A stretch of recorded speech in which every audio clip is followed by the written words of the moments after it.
আজ গিয়েছিলাম স্প্ল্যানেডের cheapest blazer মার্কেটে, আর তার সাথে সাথে শ্রীলেদার্সেও বিয়ের জুতো কিনতে। So hi everyone, life with সঙ্গীত ডে 93-তে তোমাদের সবাইকে ওয়েলকাম। আগের ব্লগে দেখিয়েছিলাম আমরা দুটো গদি অর্ডার দিয়ে এসেছিলাম, আর আজ ওই দুটোরই ডেলিভারি দিতে এসছে।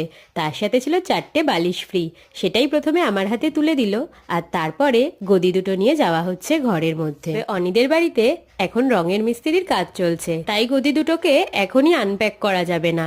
যখন আনপ্যাক করব তখন তোমাদের সাথে অবশ্যই কিন্তু শেয়ার করব। দুটো গদিকেই উপরে তুলে দেওয়া হলো, আর তারপর আমরা ফ্রেশ হয়ে বেরিয়ে পড়লাম স্প্ল্যানেডের উদ্দেশ্যে, কারণ আজকে আমরা যাচ্ছি স্প্ল্যানেডের চিপেস্ট ব্লেজার মার্কেটে। মার্কেটটা কোথায় আছে, আমরা কোন শপে এসেছিলাম, শপের নাম, শপের ডিটেলস সবকিছু আমার নামের নিচে লং ভিডিওতে ক্লিক করলেই পেয়ে যাবে। তোমরা চাইলে একবার দেখে আসতেই পারো। এখানে ব্লেজারের মাপ দিয়ে এরপর আমরা চলে গেছিলাম শ্রীলেদার্সে, কিন্তু শ্রীলেদার্সের একটা জুতোর কালেকশন আমাদের আজকে ভালো লাগেনি। সো আজকের মতন টাটা।